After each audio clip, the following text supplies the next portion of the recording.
All right, let's look at the capital markets. So let's look at what's going on. TREP data, some of you may be familiar with it. They track every loan in every securitization since caveman days. It is pure raw data. This is the true source to go to, right? The rating agencies that report out, they're only reporting on the stuff that they rated, not the whole universe.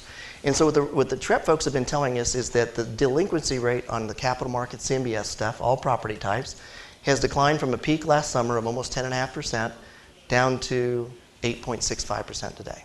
Seems pretty good, right? You know how they did that trick? They said, well, let's do a barbecue sauce with GAAP accounting.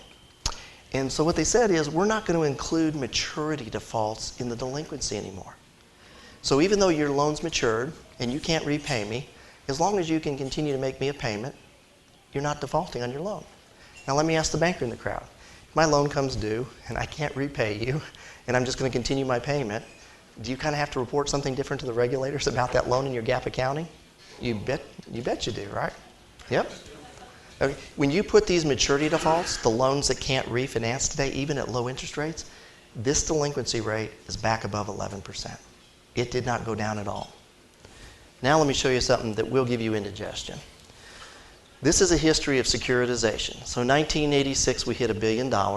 92, 93 time is when we really had RTC hyper-invent securitization to get rid of all that stuff from the S&L days.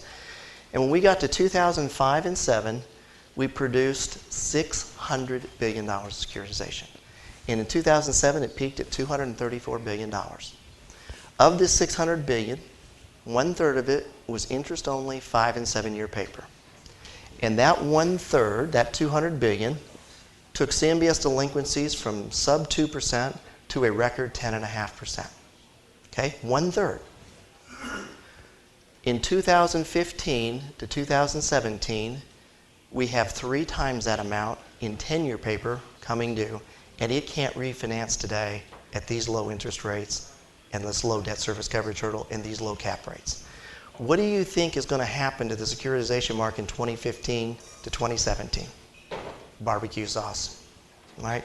It's absolute. This panacea that we see right now, and securitization's going to go up to $75 billion this year. Delinquencies are down.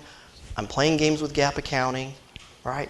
$75 billion is nothing compared to the $235 billion peak, nor nothing compared to what we have to refinance. And when you look at the bank regulatory rules with Dodd-Frank, and they just announced this past week the SIFI rules, who's systemically important to the financial system, that's where the Fed gets to look out the economy and say, if there's anybody that really bugs us that we think is important, we get to regulate you now. That's what it means. And they just named GE Capital, AIG, and Prudential as systemically important. And they are now regulated by the Fed. They'll be told how much capital they have to hold. The Consumer Finance Bureau is going to come investigate them on a regular basis. What do you think is going to happen to the availability of permanent capital when we most need it in 24 months? We have put our banking industry and our capital sources under assault through Dodd-Frank and the Fed. And when this is most coming due, the big balloon period, we're basically telling life companies, get out of permanent lending business or leave the United States. Right? We're telling banks it's going to be more onerous and more difficult to lend. We got this new Consumer Finance Bureau that's going to harass you. They can do anything it wants. It has unlimited authority when it comes in to do the bank examinations. And now they can come harass life companies, hedge funds, BlackRock and Blackstone. They're next on the list for SIFIs, right? Special servicers, the big special servicers. If they don't like the way they're treating their banks, the Fed's going to say, you're important. You're systemically important. We're taking you over too.